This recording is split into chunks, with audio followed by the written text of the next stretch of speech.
Dieu passe par les gens pour parler à un humain. Les bossonistes, les commiens, les féticheurs, les athées, les apolitiques, les politiques, les religieux, la société civile, tout le monde, les gens parlent à Alassane Ouattara d'écouter la parole de la sagesse et de ne pas être candidat pour la paix en Côte d'Ivoire.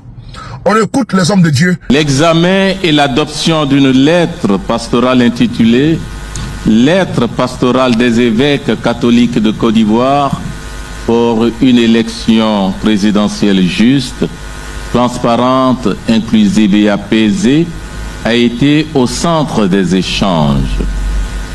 Ce document vise à fournir des conseils pratiques sur le cycle électoral en Côte d'Ivoire, en soulignant la place essentielle de la transparence, de la justice et la vérité pour favoriser des élections sans violence et des résultats acceptés de tous. La célébration de ces 50 ans d'engagement pastoral se déroule dans un contexte national important. Le pays se prépare à une nouvelle élection présidentielle en octobre prochain. Ce temps de mémoire jubilaire coïncide donc avec un moment de discernement national. La célébration prend ici une résonance particulière en ce sens qu'elle invite les évêques non seulement à regarder leur parcours ecclésial, mais aussi à renouveler leur engagement pour une Côte d'Ivoire de justice, de vérité, de paix et de fraternité. De la mémoire, une église au cœur de la nation. Pour les évêques ivoiriens, faire mémoire, ce n'est pas vivre dans le passé, c'est relire l'action de Dieu dans leur histoire, comme le peuple d'Israël dans le désert. Et je cite: souviens-toi de tout le chemin que le Seigneur ton Dieu t'a fait faire. Deutéronome chapitre 8, verset 2.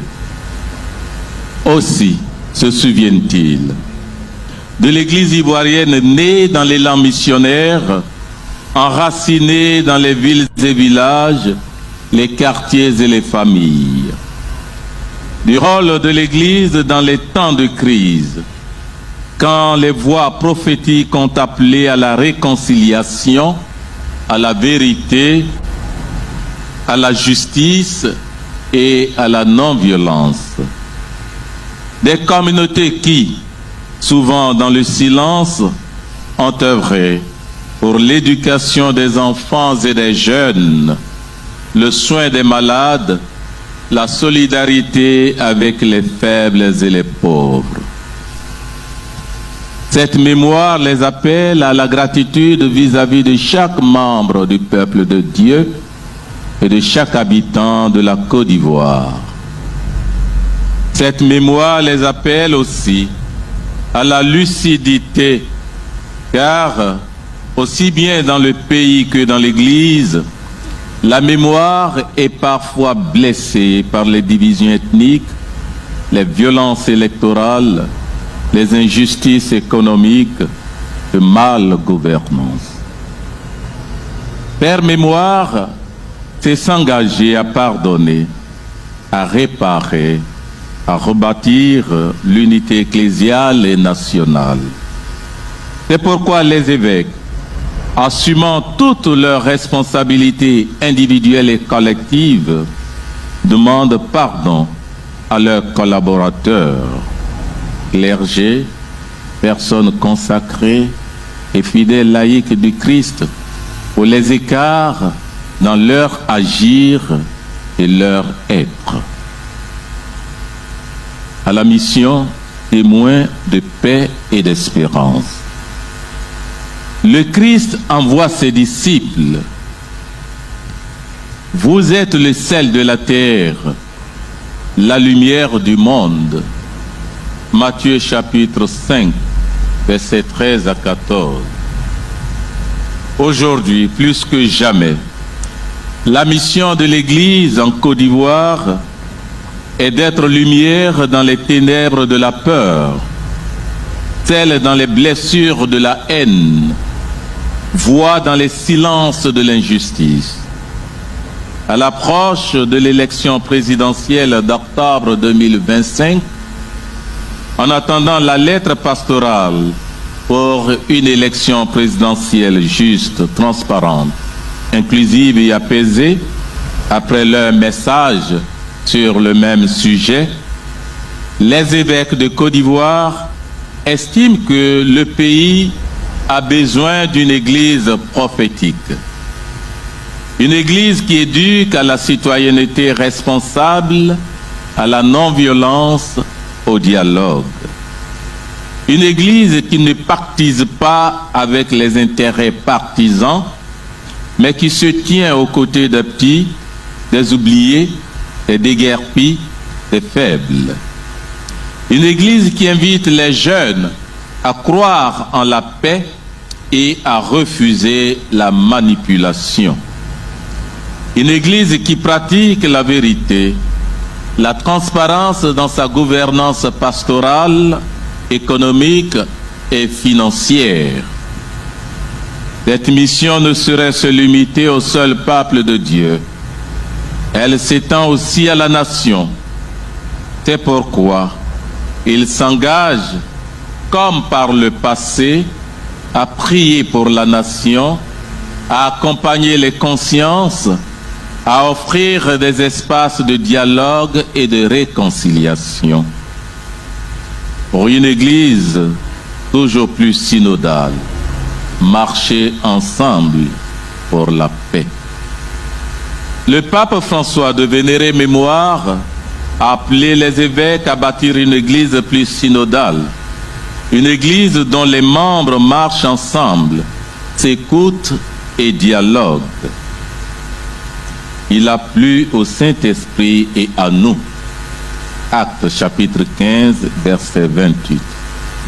Les évêques de Côte d'Ivoire se sentent particulièrement interpellés par ce verset en cette année jubilaire. Ils s'engagent à davantage écouter ce que l'Esprit dit aux églises. Père Apocalypse chapitre 2, verset 7. À marcher ensemble avec le clergé, les personnes consacrées et les fidèles laïcs du Christ.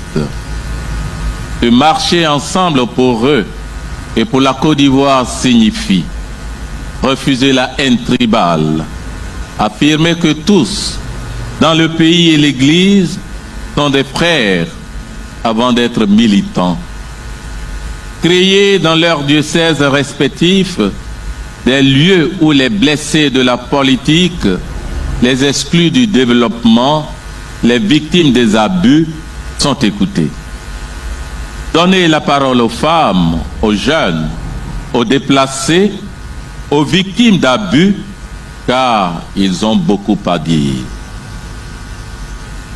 Une église synodale en Côte d'Ivoire est une église gardienne de la paix, semence d'unité, ferment d'une gouvernance plus fraternelle, d'une gestion plus transparente des biens de l'église et d'un nouveau vivre ensemble. Un devoir de mémoire, une urgence de mission. Ce jubilé de 50 ans n'est pas pour les évêques une simple commémoration. Il est un appel à continuer à servir l'Église et la Côte d'Ivoire avec le cœur du Christ. Les enseignements des évêques ont éclairé des questions pastorales critiques, ce qui a conduit à l'identification des défis majeurs de sa mission en vue d'un meilleur engagement pour les 50 prochaines années. Ainsi, l'Église sera une mémoire vivante des grâces reçues et des blessures à guérir. Une mission ardente, fidèle à l'Évangile et attentive aux souffrances du peuple. Une communauté synodale prête à relever les défis de la mission.